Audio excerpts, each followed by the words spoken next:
Ինչ անել, երբ թշնամիդ քանդում է կյանքդ, իսկ Աստված պատվիրում է սիրել նրան։ Պատկերացրեք մի վարպետի, ում ձեռքերը սովոր են քարին կյանք տալ։ Նա ծնկի է իջել իր արհեստանոցի փլատակներում։ Նրա հոր թողած սրբությունը, անգին խաչքարը փշուր է արված։ Նա բռունցքը սեղմում է այնքան ուժգին, որ արյունը կաթում է մարմարե բեկորների վրա։ Այդ պահին նրա առջև երկու ճանապարհ է՝ վրեժ խնդրություն, թե մի բան, որը փոխում է ամեն ինչ։ Այս պատմության մեջ մենք ցույց կտանք, թե ինչպես ձեր կյանքի ամենամեծ անեծքը կարող է դառնալ ձեր ամենամեծ զորության աղբյուրը։ Բայց ամենակարևորը կբացահայտենք մեր նախնիների մոռացված մի հոգևոր մարտավարություն, միակ գործողությունը, որն ի զորու է զինաթափել անգամ ամենաանոհոգ հակառակորդին։ Իսկ ինչ, եթե հաղթանակի առաջին քայլը ոչ թե հարվածն է, այլ մի բաժակ սառը ջուրը, որ մատուցում ես քո կործանողին։ Սա զոհից հաղթող դառնալու ճանապարհն է, Քրիստոսի իմաստությամբ։ Բաժանորդագրվեք հիմա և մեկնաբանություններում գրեք ձեր քաղաքի անունը, տեսնենք քանիսով ենք մենք։ Արևը հազիվ էր շողերը տարածել Արարատի ձյունապատ գագաթին, երբ հողը սկսեց դողալ։ Բայց սա Աստծո ստեղծած երկրաշարժը չէր, սա մարդու ձեռքով ստեղծված դղրդյուն էր, պողպատե գազանի մռնչյուն, որը խժռում էր հողը Երևանի հին թաղամասերից մեկում։ Գևորգի, խաչքարագործ վարպետի արհեստանոցի քարե պատերը թրթռում էին, նրա ձեռքի մուրճը մի պահ կանգ առավ օդում։ Նա նայեց դեռևս անավարտ խաչքարին, որի նուրբ ժանյակները կարծես սարսափից սառել էին։ Այս արհեստանոցը նրա պապերից էր մնացել, պատերը ներծծել էին սերունդների աղոթքներն ու քարի փոշին։ Այն ավելին էր, քան շինություն, այն սրբավայր էր, որտեղ քարը դառնում էր հավատքի վկայություն, իսկ մուրճի յուրաքանչյուր հարվածը՝ աղոթք։ Այստեղ օդը խիթ էր լռությունից, որը խախտվում էր միայն քարի հետ զրուցող գործիքների ձայնով։ Այսօր այդ լռությունը բռնաբարված էր բուլդոզերի անողոք գոռոցով, որը քայլ առ քայլ մոտենում էր, սպառնալով հողին հավասարեցնել ոչ միայն քարե պատերը, այլև մի ամբողջ տոհմի հիշողություն։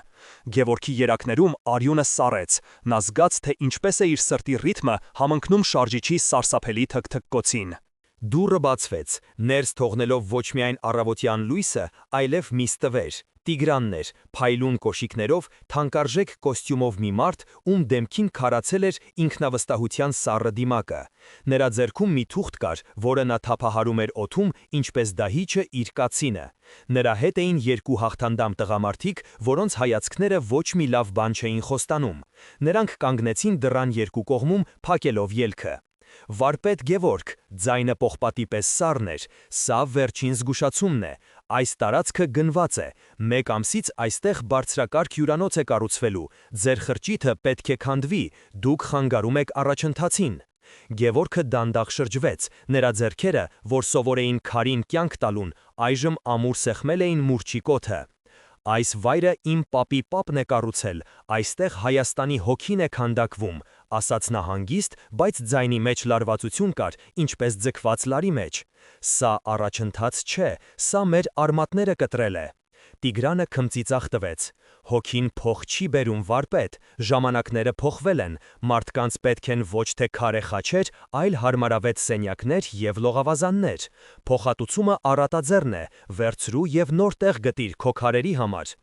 Արհեստանոց մտավ Գևորգի կինը, Անահիտը, նրա աչքերում տագնապ կար, բայց նա փորձում էր ուժեղ երևալ։ Նրա ձեռքին հին կաշվեպատ ավետարանն էր։ Տիգրան, խնդրում եմ, սա մեր ամեն ինչն է, այս պատերի մեջ մեր երեխաների ծիծաղն է հնչել, մեր նախնիների աղոթքներն են, մի կործանեք մեր կյանքը, Աստծուց վախեցեք։ Տիկին, ասաց Տիգրանը նույնիսկ չնայելով նրան, Աստված բարձր է, իսկ իմ հյուրանոցի հիմքերը խորը, սա բիզնես է, ոչ թե բարեգործություն, ժամանակը սպառվում է։ Նա թուղթը դրեց սեղանին և դուրս եկավ։ Դրսում բուլդոզերի շարժիչն ավելի բարձր գոռաց, կարծես հաստատելով նրա խոսքերի անողոքությունը։ Գևորգը բռունցքները սեղմեց այնքան ուժգին, որ մատները սպիտակեցին։ Նրա ներսում փոթորիկ էր բարձրանում, զայրույթ, անզորություն, վիրավորանք։ Նա ուզում էր դուրս վազել, բղավել, կանգնեցնել այդ պողպատե հրեշին, որը սպառնում էր ոչնչացնել իր աշխարհը։ Մենք պետք է պայքարենք, Գևորգ, ասաց Անահիտը, ձայնը դողում էր։ Մենք պետք է դատարան դիմենք, մարդկանց հանենք փողոց։ Այդ երեկո նրանք գնացին իրենց ծխական եկեղեցի, Սուրբ Սարգիս։ Տեր Հովսեփը, սպիտակ մորուքով եւ աչքերի խորքում դարերի իմաստություն կրող քահանան, լսեց նրանց։ Եկեղեցում էին նաև մի քանի հավատացյալներ՝ Գևորգի վաղեմի ընկեր Վարդանը, որը նույնպես արհեստավոր էր, եւ տարեց ուսուցչուհի տիկին Շուշանիկը։ «Ինչ անեմ, հայր Սուրբ», հարցրեց Գևորգը, ձայնը խզված։ «Օրենքը նրա կողմն է, իշխանությունը նրա կողմն է։ Ես ուզում եմ պայքարել, բայց ինչպե՞ս»։ Վարդանը չդիմացավ։ «Պայքարել պետք է իրենց զենքով։ Եթե նրանք ուժ են կիրառում, մենք էլ պետք է ուժով պատասխանենք։ Կհավաքվենք, կփակենք ճանապարհը, թող տեսնեն, որ մենք էլ անտեր չենք»։ Տեր Հովսեփը երկար լռեց, հետո բացեց ավետարանը, որը դրված էր խորանի մոտ։ Նրա մատները գտան Մատթեոսի ավետարանի 5-րդ գլուխը։ Տերն ասում է. «Սիրեցեք ձեր թշնամիներին, օրհնեցեք ձեզ անիծողներին, բարիք արեք ձեզ ատողներին եւ աղոթք արեք ձեզ չարչարողների ու հալածողների համար»։ Գևորգը գլուխը բարձրացրեց։ Նրա դեմքին անհավատություն էր։ Սիրել Տիգրանին, աղոթել նրա համար։ Հայր Սուրբ, նա ուզում է իմ տունը, իմ հիշողությունը, իմ աշխատանքը հողին հավասարեցնել։ Ինչպես կարող եմ սիրել նրան, սա ինքնասպանություն է։ Սիրելի եղբայրներ եւ քույրեր, ահա այստեղ է սկսվում մեր ճանապարհորդությունը։ Գևորգը կանգնած է մի խաչմերուկում, որտեղ մարդկային տրամաբանությունը բախվում է աստվածային պատվիրանին։ Սա ոչ թե պարզապես Գևորգի պատմությունն է, այլ մեզանից յուրաքանչյուրի։ Մենք բոլորս ունենք մեր Տիգրաններին, մարդիկ, հանգամանքներ, փորձություններ, որոնք սպառնում են քանդել այն, ինչ թանկ է մեզ համար։ Եվ մենք բոլորս լսում ենք Քրիստոսի այդ անհնարին թվացող կանչը։ Եթե դուք ուզում եք իմանալ Քրիստոսի կյանքի խորհուրդները, եթե ուզում եք հասկանալ, թե ինչպես կարելի է կրել սեփական խաչը ոչ թե որպես անեծք, այլ որպես փրկության ճանապարհ, ապա եկեք միասին անցնենք այս ուղին։ Մտովի ստորագրեք ձեր անունները այս ուխտագնացության մատյանում,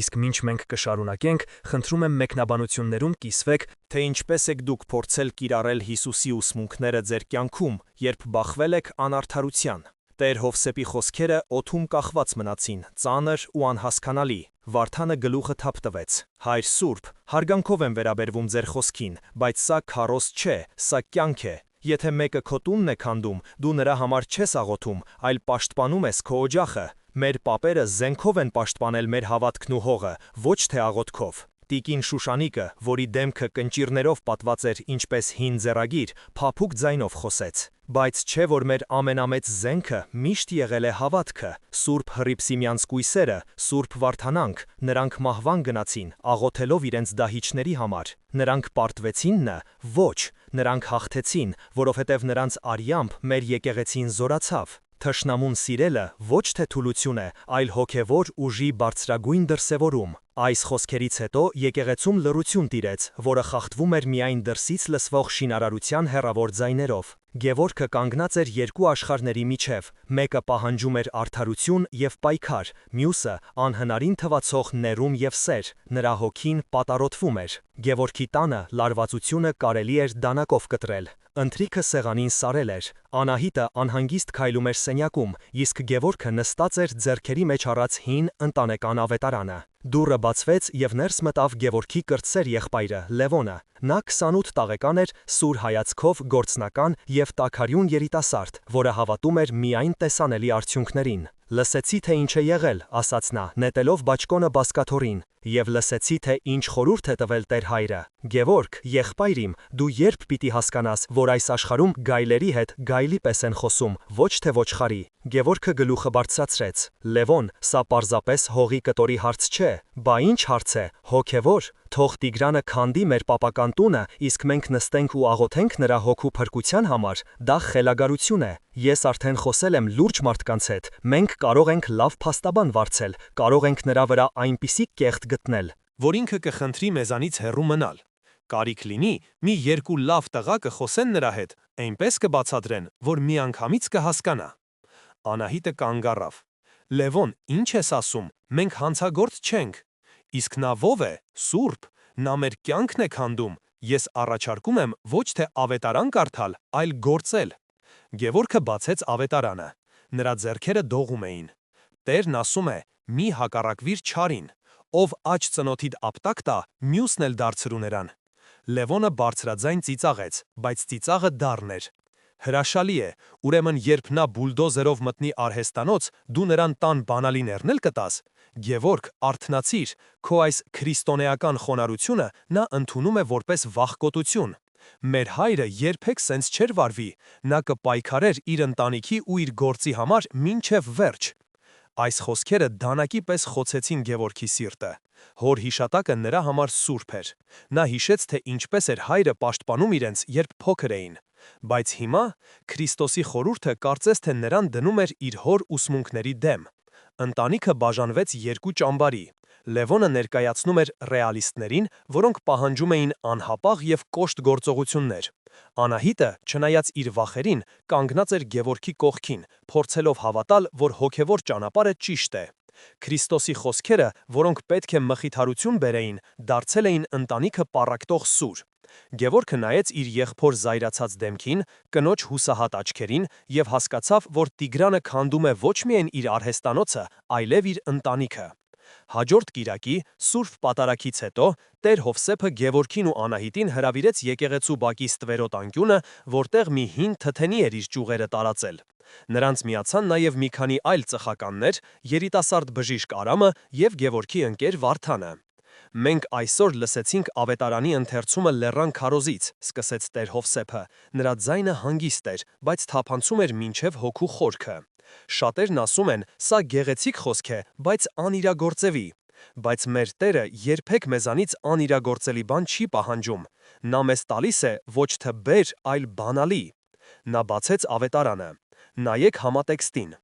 Քրիստոսը խոսում է այն բանից հետո, երբ ասում է. «Ա-ն ընդական և ատամն ընդատաման»։ Հին ուխտի օրենքը արդարադատություն էր պահանջում, բայց Քրիստոսը բերեց մի նոր օրենք, սիրո օրենքը։ Նա չի ասում. «Թույլ տվեք, որ ձեզ ոչնչացնեն»։ Նա ասում է. «Մի պատասխանեք չարին չարով, որովհետև այդպես դուք ինքներդ եք դառնում չարի մի մասը»։ Երբ դու ատում ես քո թշնամուն, նրա ստեղծած թույնը սկսում է հոսել քո երակներով։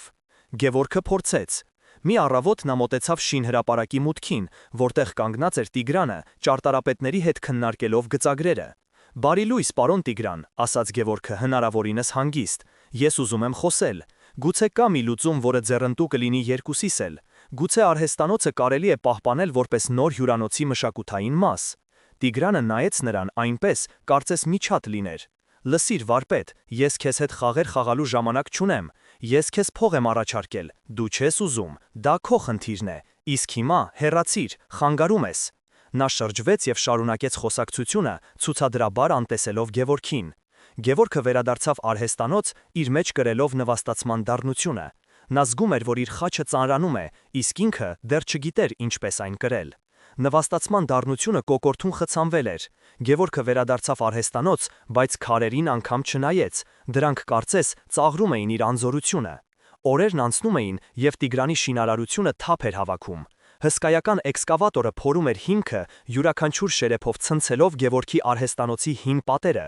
Օդը լցվել էր փոշու ամպերով, որոնք նստում էին անավարտ խաչքարերի նուրբ զարդանախշերի վրա։ Աշխատելն անհնար էր դառնում։ Մուրճի յուրաքանչյուր հարվածի ձայնը խլանում էր բետոնախառնիչի մռնչյունի մեջ։ Մի առավոտ Գևորգը մտավ արհեստանոց և սիրտը սեղմվեց։ Գիշերային ցնցումներից մի բարակ, հազիվ նկատելի ճաք էր գնացել այն խաչքարի վրայով, որի վրա նա աշխատում էր վերջին ամիսներին։ Դա պատվեր էր Գեղարդի համար։ Ճաքը նման էր սրտի վրայի վերքի, աշխատանքը փչացել էր։ Նրա համբերության բաժակը լցվեց։ Այդ գիշեր Գևորգը որոշում կայացրեց։ Նա չէր լսելու Լևոնին և չէր դիմելու բռնության։ Նա չէր լսելու նաև իր սեփական հպարտությանը։ Նա կփորձեր կատարել տիրոջ պատվիրանը, բայց ոչ թե խոսքով, այլ գործով։ Մի ամբողջ շաբաթ նա փակվեց արհեստանոցում։ Դրսի աղմուկինի պատասխան նա իր ողջ ցավը, իր ողջ հավատքն ու հույսը ներդրեց մի փոքրիկ քարի մեջ։ Նա քանդակեց մի խաչքար, այնքան նուրբ ու գեղեցիկ, որ թվում էր ոչ թե քարից է, այլ լույսից հյուսված։ Դրա վրա նա փորագրեց տիրոջ խոսքերը. «Ես եմ ճանապարհը, ճշմարտությունը և կյանքը»։ Հաջորդ առավոտ, հագնելով իր ամենամաքուր շորերը, նա վերցրեց խաչքարը, որը փաթաթել էր սպիտակ կտորի մեջ, եւ գնաց Տիգրանի գրասենյակ։ Դա մի փայլուն, ապակեպատ շենք էր, որտեղից իր արհեստանոցը մրջյունի բույնի պես էր երևում։ Քարտուղարուհին փորձեց կանգնեցնել նրան, բայց նա վճռականորեն մտավ Տիգրանի աշխատասենյակ։ Տիգրանը նստած էր իր հսկայական սեղանի հետևում, հեռախոսով ինչ-որ մեկի վրա բղավելով։ Նա զայրացած նայեց Գևորգին. «Դու ինչ գործ ունես այստեղ»։ Գևորգը լուռ մոտեցավ, սպիտակ կտորը դրեց սեղանին եւ բացեց այն։ «Սա ձեզ համար է», ասաց նա հանգիստ։ «Թող Աստված օրհնի ձեր գործը եւ լուսավորի ձեր ճանապարհը»։ Տեղի ունեցավ մի բան, որը ցնցեց Գևորգին մինչև հոգու խորքը։ Տիգրանը մի պահ լռեց, նա վերցրեց խաչքարը։ Նրա հաստ մատները շոշափեցին նուրբ քանդակները։ Գևորգի սրտում հույսի մի փոքրիկ կայծ թրթրաց։ Գուցե սա է ճանապարհը, գուցե բարությունը կարող է հալեցնել սառույցը։ Բայց հետո Տիգրանի դեմքին հայտնվեց արհամարհական ժպիտ։ Նա ոտքի կանգնեց, մոտեցավ սենյակի անկյունում դրված աղբամանին եւ առանց որևէ խոսքի ցուցադրաբար գցեց խաչքարը դրա մեջ։ Քարի մետաղին դիպչելու չոր ձայնը որոտի պես հնչեց լուռ սենյակում։ «Ինձ քո քարերը պետք չեն», սառը ասաց Տիգրանը։ «Ինձ քո հողն է պետք, իսկ հիմա դուրս եւ այլևս չհամարձակվես մոտենալ ինձ»։ Գևորգը քարացել էր։ Նա նայում էր աղբամանին, որտեղ ընկած էր իր մեկ շաբաթյա աղոթքը, իր հույսը, իր հավատքի մի կտորը։ Նա ոչինչ չասաց, շրջվեց եւ դանդաղ քայլերով դուրս եկավ։ Նա հեռանում էր ջախջախված, նվաստացված, դատարկված։ Այս ձախողումը ոչ միայն բարձրացրեց խաղադրույքները, այլև կարծես թե ապացուցեց, որ Լևոնն էր ճիշտ։ Այս աշխարհում սիրո եւ ներման լեզուն անհասկանալի է։ Նույն օրը երեկոյան նրա արհեստանոցում հավաքվեցին ընկերները՝ Վարդանը, մեկ այլ քարտաշ վարպետ Ռուբենը եւ մի քանի հարևաններ։ Նրանք լսել էին կատարվածի մասին։ «Այլևս չի կարելի հանդուրժել», ասաց Վարդանը, բռունցքով խփելով սեղանին։ «Գևորգ, մենք քեզ հետ ենք։ Դու փորձեցիր քո ճանապարհը, այն չաշխատեց, հիմա մեր հերթն է։ Վաղը մենք կփակենք շինհրապարակի մուտքը, թող լրագրողներ գան, թող տեսնեն, թե ինչպես են ոչնչացնում մեր մշակույթը»։ «Պետք է աղմուկ բարձրացնել», ավելացրեց Ռուբենը։ «Սոցիալական ցանցերում կտարածենք, մարդկանց ուշադրությունը կգրավենք։ Այս Տիգրանը միայն հանրային ճնշումից է վախենում»։ Գևորգը լսում էր նրանց, եւ այս անգամ նրա մեջ ոչ մի առարկություն չկար։ Մարդկային տրամաբանությունը հուշում էր, որ սա միակ ճիշտ ճանապարհն է՝ պայքարել, պաշտպանվել, հաղթել։ Նա գլխով արեց. «Դուք ճիշտ եք, ես ձեզ հետ եմ»։ Բայց երբ ընկերները հեռացան, նա նստեց իր աշխատասեղանի մոտ։ Նա վերցրեց փայտածուխի մի կտոր եւ սկսեց գծել նոր խաչքարի էսքիզը։ Բայց ձեռքերը չէին ենթարկվում, մտքերը պղտոր էին։ Քրիստոսի խոսքերը մի բան էին, իսկ կյանքի դաժան իրականությունը բոլորովին այլ։ Նա գնաց խոստովանության, Տեր Հովսեփի մոտ։ Նա բացեց իր սիրտը, պատմելով իր զայրույթի, ատելության եւ վրեժխնդրության ցանկության մասին։ Տեր Հովսեփը լսեց նրան համբերատար։ «Որդյակ իմ», ասաց նա, երբ Գևորգը լռեց, «դու մտածում ես, թե Տիրոջ պատվիրանը մեկ անգամյա գործողություն է։ Դու նվեր տվեցիր եւ սպասում էիր ակնթարթային արդյունքի, բայց սիրել թշնամուն մարաթոն է, ոչ թե սպրինտ։ Դա ամենօրյա, ամենժամյա ընտրություն է։ Դու նվիրեցիր քո աշխատանքը, բայց սիրտդ դեռ լի էր ակնկալիքով, իսկ ճշմարիտ սերը ոչինչ չի ակնկալում, այն պարզապես տալիս է։ Ես այլևս տալու բան չունեմ, Հայր Սուրբ, նա իմ մեջ ամեն ինչ սպանեց։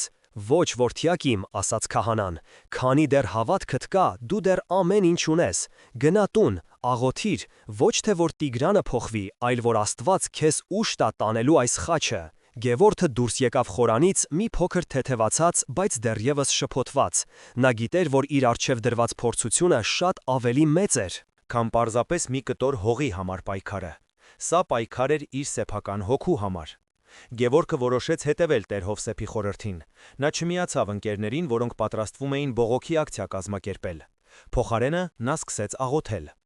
Ամեն առավոտ, երբ շինարարները գալիս էին աշխատանքի, նա իր արհեստանացից մի սափոր սառը ջուր եւ թարմ թխված հաց էր ուղարկում նրանց։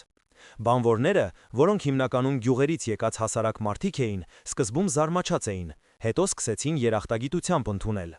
Նրանք գիտեին, որ իրենց աշխատանքը քանդում է այս մարդու կյանքը, բայց նա իրենց ջուր ու հաց էր տալիս։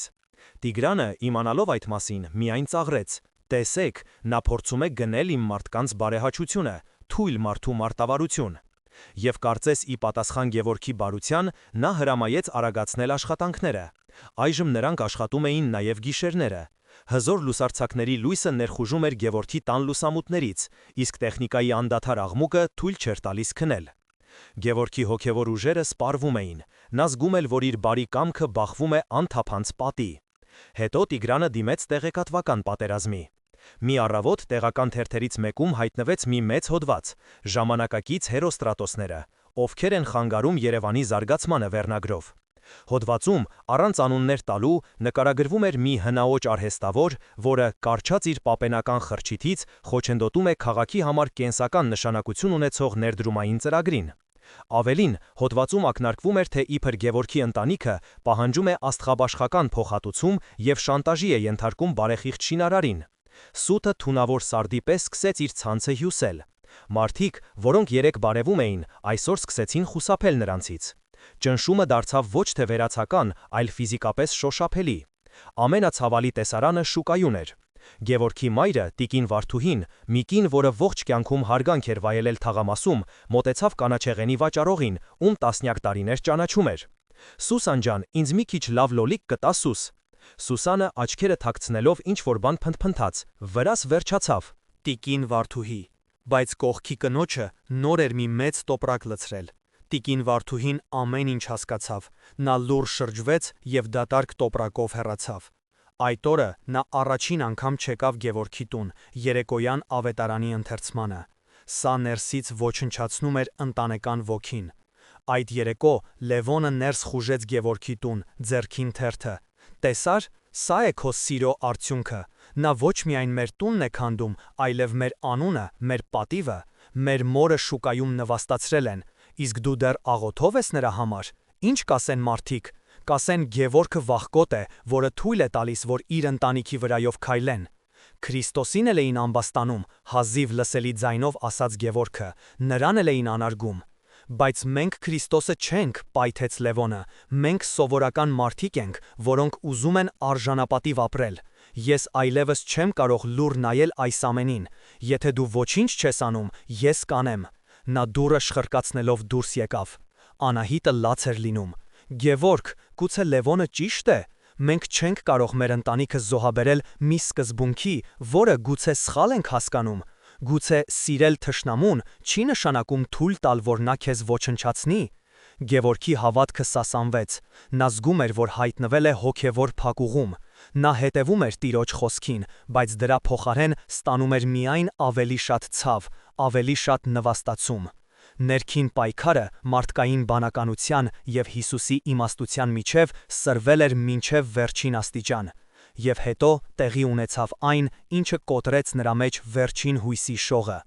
Մի երկուշաբթի առավոտ նա մտավ արհեստանոց և սառեց շեմին։ Օդը լիքն էր ավերածության հոտով։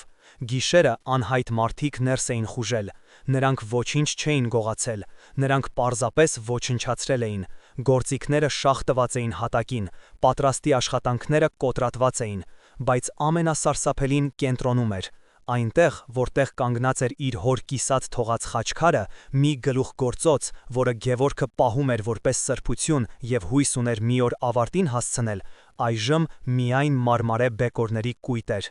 Գևորգը ձնկի իջավ։ Նա ձեռքը տարավ դեպի բեկորները։ Սուր եզրը կտրեց նրա ափը։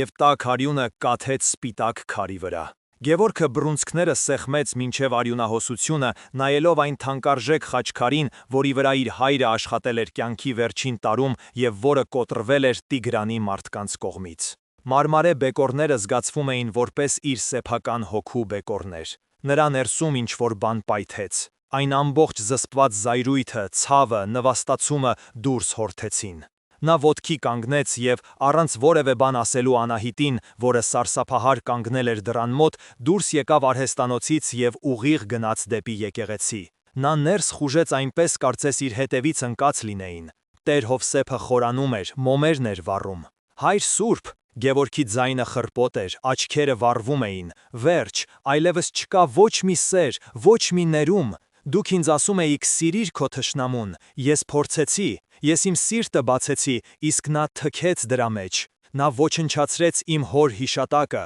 Աստծո պատվիրանը անհնար է։ Այն գրված է սրտերի համար, ոչ թե ինձ նման մարդկանց։ Որտեղ է Աստված։ Ինչու է նա թույլ տալիս, որ այսպիսի անարդարություն տեղի ունենա։ Նա հրաժարվել էր իր խաչից։ Նա ընտրել էր մարդկային բանականության և վրեժի ճանապարհը, չգիտակցելով, որ այդ ճանապարհը տանում է դեպի ավելի խորը խավար։ Տեր Հովսեփը նայեց նրա տանջված դեմքին։ Նա տեսնում էր ոչ թե զայրացած մարդու, այլ խորապես վիրավորված հոգու։ Գևորգ, որդյակ իմ, սկսեց նա, բայց Գևորգը ընդհատեց նրան։ Ոչ, հայր Սուրբ, այլևս խորհուրդներ պետք չեն, ես կանեմ այն, ինչ պետք է անեի ամենասկզբից, ես կպայքարեմ, ես կգնամ իմ ընկերների մոտ, մենք կփակենք այդ շինհրապարակը, թեկուզ ստիպված լինենք կռվի բռնվել, եթե Աստված չի ուզում պաշտպանել ինձ, ապա ես ինքս ինձ կպաշտպանեմ։ Նա շրջվեց և դուրս եկավ եկեղեցուց, հետևում թողնելով մոմերի տխուր լույսն ու քահանայի ցավալի հայացքը։ Նա հրաժարվել էր իր խաչից։ Նա ընտրել էր մարդկային բանականության և վրեժի ճանապարհը, չգիտակցելով, որ այդ ճանապարհը տանում է դեպի ավելի խորը խավար։ Ներքին պայքարը մարդկային բանականության և Հիսուսի իմաստության միջև կարծես թե ավարտվել էր, հոգուտ առաջինի։ Գևորգը լի վճռականությամբ գնաց Վարդանի արհեստանոց։ Նա հավաքեց ընկերներին։ Դուք ճիշտ էիք, ասաց նա, ձայնը պողպատի պես կոշտ։ Խոսքերն ավարտվեցին։ Վաղը առավոտյան մենք շղթայով կփակենք շինհրապարակի դարպասները։ Թող ոստիկանություն կանչեն, թող ձերբակալեն, մենք տեղից չենք շարժվի։ Նրա ընկերները ոգևորվեցին, վերջապես Գևորգը պատրաստ էր կռվելու։ Բայց երբ նա վերադարձավ տուն, այդ վճռականությունը սկսեց տեղի տալ։ Նրա հոգին դատարկ էր։ Վրեժի ծարավը չէր բերել խաղաղություն, այլ միայն ավելի էր խորացրել վերքը։ Նա նստեց կոտրատված արհեստանոցի մեջտեղում, և հուսահատությունը պաշարեց նրան։ Հենց այդ պահին դուռը բացվեց։ Տեր Հովսեփն էր։ Նա ձեռքին ուներ 2 տոմս։ Հագնվիր, Գևորգ, ասաց նա փափուկ, բայց հաստատուն ձայնով։ Մենք գնում ենք։ Ուր, հայր Սուրբ, ես գործ ունեմ։ Քո ամենակարևոր գործն այժմ քո հոգին է։ Մենք գնում ենք Գեղարդի վանք։ Գևորգը ուզում էր առարկել, բայց քահանայի հայացքի մեջ կար մի այնպիսի ուժ, որ նա ենթարկվեց։ Նրանք լուռ անցան ճանապարհը։ Ժայռերի մեջ փորված վանքը դիմավորեց նրանց վեհաշուք լռությամբ։ Տեր Հովսեփը նրան տարավ ոչ թե գլխավոր եկեղեցի, այլ դեպի մի մեկուսի, քիչ հայտնի մատուռ, որը կառուցված էր մի փոքր հեռու։ Նրանք մտան ներս։ Այնտեղ դատարկ էր, միայն պատին կար Քրիստոսի հին, խունացած որմնանկարը։ Նրանք նստեցին քարե նստարանին։ Նրանք չէին աղոթում, չէին խոսում, պարզապես նստած էին լռության մեջ։ Անցավ 1 ժամ 2։ Գևորգի ներսի փոթորիկը սկսեց հանդարտվել։ Եվ այդ լռության մեջ նա սկսեց տեսնել, ոչ թե աչքերով, այլ սրտով։ Հանկարծ նա տեսավ, թե ինչպես է մատուռի բաց դռնից ներս նայամ մի թափառական շուն, նիհար, կեղտոտ, աչքերում վախով։ Նրա հետևից վազելով եկավ մի տղա, մոտ 10 տարեկան, վերցրեց մի քար և նետեց շան ուղղությամբ։ Քարը դիպավ շանթաթին, և նա ցավից կենկենաց։ Տղան ծիծաղեց և պատրաստվում էր երկրորդ քարը նետել։ Հենց այդ պահին մատուռից դուրս եկավ մի ծեր վանական, երկար սպիտակ մորուքով, որը թվում էր դարեր էր ապրել այդ ժայռերի մեջ։ Նա ոչինչ չասաց տղային, նա պարզապես մոտեցավ, հանգիստ վերցրեց տղայի ձեռքի քարը, հետո կռացավ և վերցրեց նաև այն քարը, որով տղան խփել էր շանը։ Տղան սպասում էր, որ վանականը կբարկանա, գուցե քարը հետ կնետի իր վրա։ Բայց վանականը 2 քարերն էլ ձեռքին մոտեցավ մատուռի կիսավեր պատին, որտեղից մի քանի քար պակասում էր։ Նա ուշադիր զննեց քարերը, հետո զգուշորեն դրեց դրանք պատի մեջի բաց տեղում։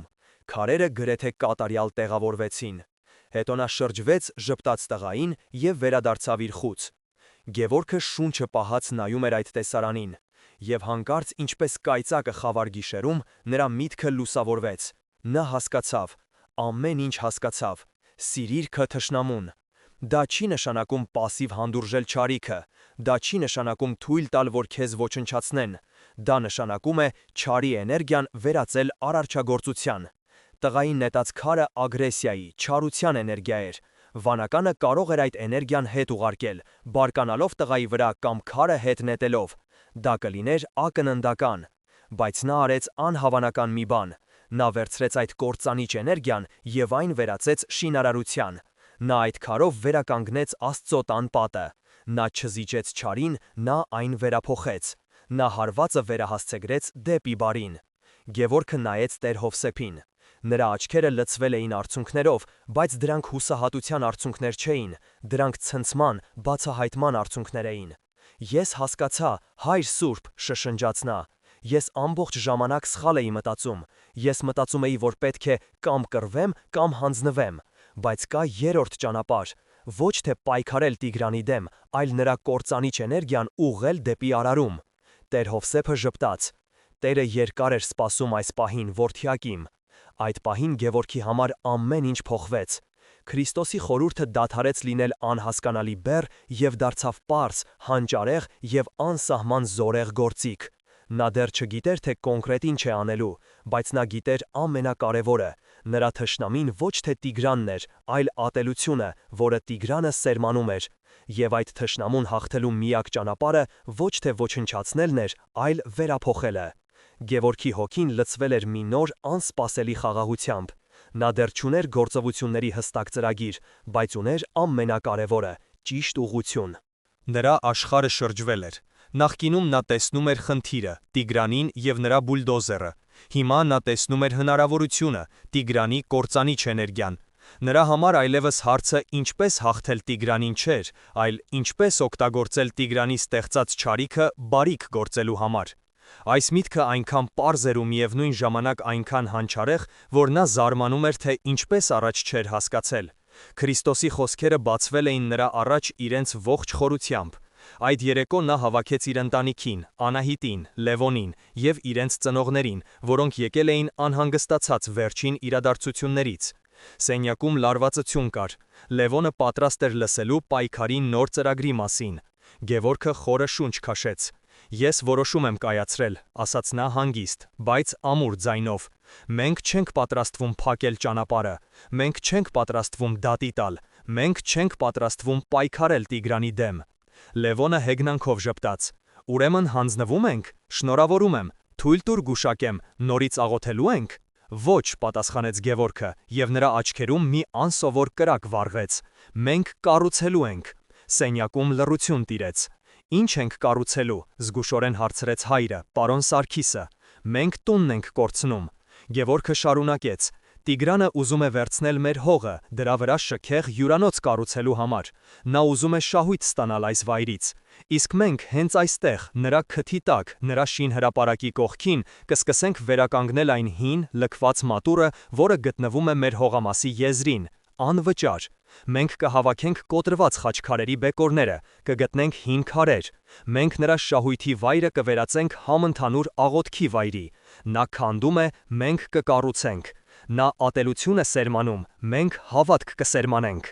Արձագանքը ցնցող էր, Լևոնը ոտքի կանգնեց։ Դու խելագարվել ես, սա ինչ է, կատակ։ Նա միլիոններ է ներդնում, իսկ դու ուզում ես քար քարի վրա դնել։ Ով է գալու քո մատուռը, երբ կողքը հինգաստղանի հյուրանոց է լինելու։ Սա ոչ թե պայքար է, այլ ինքնախաբեություն է։ Սա հավատքի պայքար է, Լևոն, պատասխանեց Գևորգը։ Եվ այս պայքարում հաղթում է ոչ թե նա, ով ավելի ուժեղ է, այլ նա, ում գործը Աստծուն է հաճելի։ Պարոն Սարգիսը մտահոգ տեսք ուներ։ Որդիս, ես հասկանում եմ քո ազնիվ մղումը, բայց սա գործնական չէ։ Սա կպահանջի ժամանակ, միջոցներ, որոնք մենք չունենք։ Բոլորը նայեցին Անահիտին, նա լուռ էր ամբողջ ընթացքում։ Նա նայում էր ոչ թե Գևորգի խոսքերին, այլ նրա աչքերին։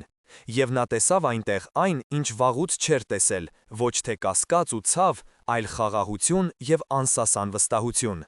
Նա մոտեցավ ամուսնուն, վերցրեց նրա ձեռքը և երկար ժամանակ անց առաջին անգամ ասաց. Ես քեզ հետ եմ, Գևորգ։ Այդ պահին ընտանիքում նոր բաժանում տեղի ունեցավ, բայց այս անգամ ոչ թե ռեալիստների և իդեալիստների, այլ նրանց, ովքեր վախենում էին, և նրանց, ովքեր պատրաստ էին հավատալ։ Հաջորդ օրը լուրը տարածվեց համայնքում։ Գևորգը, Անահիտը և մի քանի հավատարիմ ընկերներ, այդ թվում Վարդանը, որը սկզբում թերահավատ էր, բայց հետո ոգեշնչվեց Գևորգի գաղափարով, սկսեցին մաքրել լքված մատուռի տարածքը։ Արձագանքները տարբեր էին։ Ոմանք մատով ցույց էին տալիս ու ծիծաղում։ Խելագար Գևորգը որոշել է Աստծո համար տուն կառուցել, մինչդեռ իր տունը քանդում են։ Մյուսները, ինչպես տիկին Շուշանիկը, գալիս էին, մի բաժակ թան էին բերում և լուռ օրհնում նրանց աշխատանքը։ Տեր Հովսեփը ամեն օր գալիս էր և նրանց հետ աղոթում էր, խնդրելով Աստծո օրհնությունը նրանց գործի վրա։ Նա բացատրում էր համայնքի անդամներին. Գևորգը պարզապես պատեր չի վերականգնում,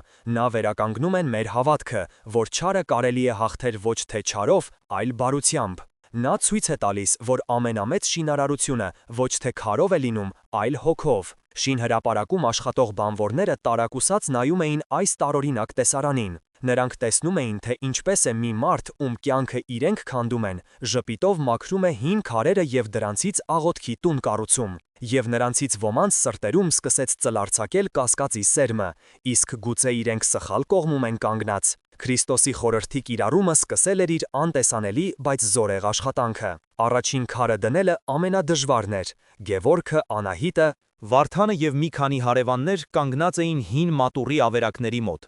Մի կողմում Տիգրանի հսկայական շինհրապարակն էր, որտեղ պողպատե հրեշները մռնչում էին կլանելով հողը։ Մյուս կողմում իրենք էին, մի բուռ մարդիկ, զինված միայն հավատքով և հին քարերով։ Գևորգը վերցրեց կոտրված խաչքարի ամենամեծ բեկորը, այն, որի վրա դեռ պահպանվել էր Քրիստոսի դեմքի մի մասը։ Նա զգուշորեն դրեց այն ապագա պատի հիմքում։ Այդ պահին նրանց գլխավերևում հնչեց բարձր, ագրեսիվ երաժշտություն։ Տիգրանի ջիպերից մեկը կանգնել էր հարևանությամբ, և վարորդը միացրել էր երաժշտությունը ամբողջ հզորությամբ։ Դա հոգեբանական գրոհի սկիզբն էր։ Բայց Գևորգը նույնիսկ չշրջվեց։ Նա վերցրեց մուրճն ու հավանգը և սկսեց շաղախ պատրաստել։ Նրա յուրաքանչյուր շարժումը հանգիստ էր ու վստահ։ Նա պատասխանում էր ոչ թե ագրեսիային, այլ շարունակում էր իր գործը։ Հաջորդ օրը պատերազմը սրվեց։ Տիգրանի մարդիկ մատուռի տարածքի մոտ սկսեցին աղբ լցնել։ Շինարարական թափոնների գարշահոտը խառնվում էր խնկի բույրին, որը Անահիտն էր վառել։ Մի քանի բանվորներ Տիգրանի հրահանգով սկսեցին բարձրաձայն վիրավորանքներ հնչեցնել, ծաղրելով Գևորգի աստվածավախությունը։ «Տես, Սուրբ Գևորգը եկեղեցի է կառուցում, գուցե հրեշտակները իջնեն օգնելու քեզ», բղավում էին նրանք։ Գևորգը լռում էր։ Յուրաքանչյուր վիրավորանքին նա պատասխանում էր ևս մեկ քար դնելով։ Յուրաքանչյուր ծաղրին ավելի ուղիղ դնելով պատի շարվածքը։ Նրա հանգստությունը վարակիչ էր։ Վարդանը, որ բնույթով տաքարյուն էր, մի քանի անգամ ուզեց պատասխանել, բայց տեսնելով Գևորգի անսասան դեմքը, լռում էր և շարունակում աշխատել։ Նրանց շուրջ ստեղծվել էր մի անտեսանելի պատ, ոչ թե քարից, այլ հոգու ուժից, որի դեմ անզոր էին բղավոցներն ու վիրավորանքները։ Շրջադարձային պահը եկավ անսպասելի։ Մի երիտասարդ տղա, որն աշխատում էր Տիգրանի շինարարությունում, ընդմիջման ժամանակ մոտեցավ նրանց։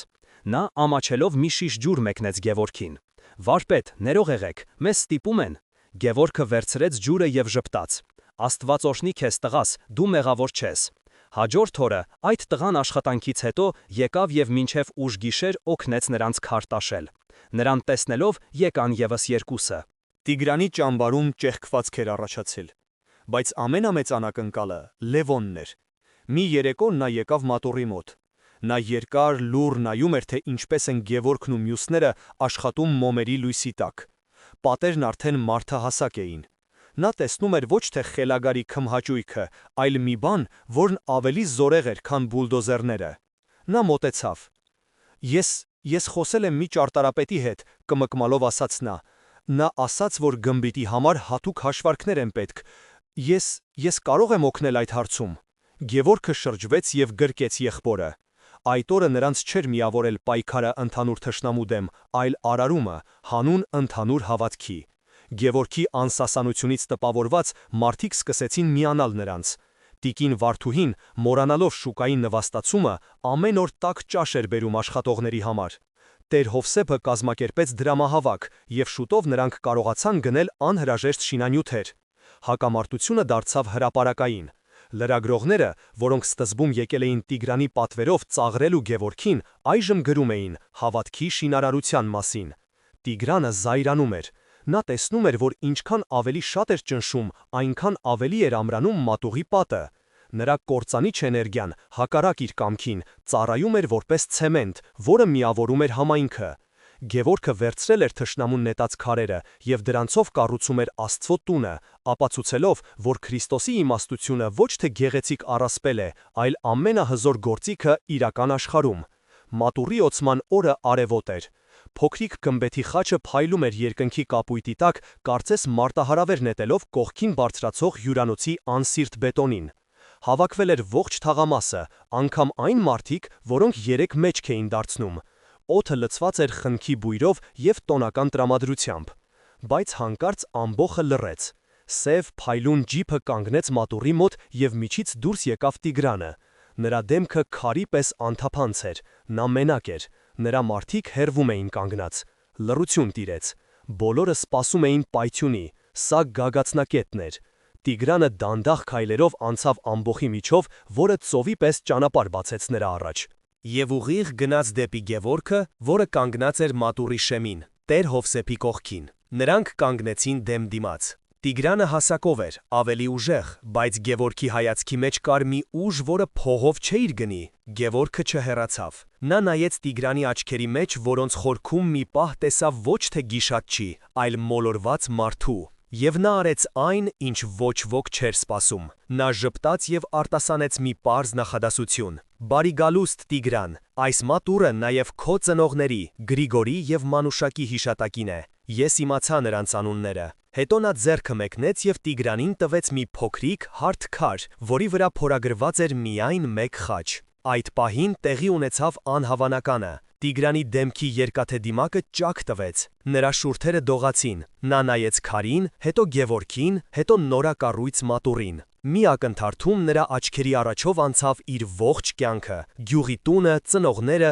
որոնք նրան սովորեցնում էին աղոթել, և այն ճանապարհը, որը նրան հեռացրել էր այդ ամենից։ Նա սուրբ չդարձավ այդ պահին, բայց նա կոտրվեց։ Նրա մեջ ինչ-որ բան փշրվեց, այն կեղևը, որով նա տարիներ շարունակ պաշտպանվում էր աշխարհից։ Նա ոչինչ չասաց։ Ձեռքը սեղմեց քարը, լուր շրջվեց և հեռացավ։ Նրա մեքենան հեռացավ և այլևս երբեք չվերադարձավ։ Հաջորդ շաբաթ շինարարությունը կանգնեց։ Մի քանի ամիս անց հայտնի դարձավ, որ Տիգրանը վաճառել է նախագիծը, իսկ հյուրանոցի կառուցումը սառեցվել է։ Անցավ 1 տարի։ Փոքրիկ մատուռը դարձել էր թաղամասի սիրտը։ Մարդիկ գալիս էին այստեղ ոչ միայն աղոթելու, այլև պարզապես նստելու, խոսելու։ Գևորգի արհեստանոցը ծաղկում էր։ Պատվերներն ավելի շատ էին, քան երբևէ։ Մարդիկ գալիս էին ոչ միայն խաչքար պատվիրելու, այլև տեսնելու այն մարդուն, ով հավատքով հաղթեց բուլդոզերին։ Բայց ամենակարևոր փոփոխությունը արհեստանոցի ներսում էր։ Լևոնը, որը թողել էր իր գործնական աշխատանքը, այժմ աշխատում էր Գևորգի կողքին, սովորելով քարի հետ խոսելու արվեստը։ Նրանք հաճախ լուռ էին աշխատում, և այդ լռության մեջ էր Լևոնի ամենաանկեղծ ներողությունն ու հարգանքը։ Նա հասկացել էր, որ իսկական ուժը ոչ թե բռունցքի, այլ հոգու մեջ է։ Ընտանիքը վերամիավորվել էր, ավելի ամուր, քան երբևէ։ Այսպիսով, Սիրելի բարեկամներ, ավարտվեց մեր պատմությունը։ Ինչ փոխվեց այս փոքրիկ համայնքում։ Փոխվեց հասկացողությունը։ Մարդիկ տեսան, որ Քրիստոսի խորհուրդը՝ սիրեցեք ձեր թշնամիներին, ոչ թե թուլության կոչ է, այլ հաղթանակի ամենահզոր ռազմավարությունը։ Գևորգը չհաղթեց Տիգրանին։ Նա հաղթեց այն չարիքին, որը Տիգրանի միջոցով գործում էր։ Նա վերցրեց ատելության, ագրեսիայի և ավերածության էներգիան և այն վերածեց հավատքի, միասնության և արարման։ Սա է Քրիստոսի իմաստության հանճարը։ Այն մեզ չի կոչում փախչել պայքարից, այլ տալիս է զենք, որի դեմ անզոր է աշխարհի ողջ չարությունը։ Այժմ ես ուզում եմ դիմել ձեզ։ Կիսվեք մեկնաբանություններում, թե ինչպես կկիրառեիք Հիսուսի այս խորհուրդը ձեր կյանքում։ Ինչ անհաղթահարելի թշնամիներ կամ խնդիրներ ունեք և ինչպես կարող եք նրանց կործանիչ էներգիան վերածել ձեր կյանքում մի լուսավոր բանի։ Եկեք միասին քննարկենք և սովորենք կիրառել մեր Տիրոջ ուսմունքները ոչ թե որպես գեղեցիկ խոսքեր, այլ որպես կյանք փոխող ուժ։ Շնորհակալ եմ, որ այս ճանապարհորդության ընթացքում ինձ հետ էիք։ Քրիստոս մեզ հետ։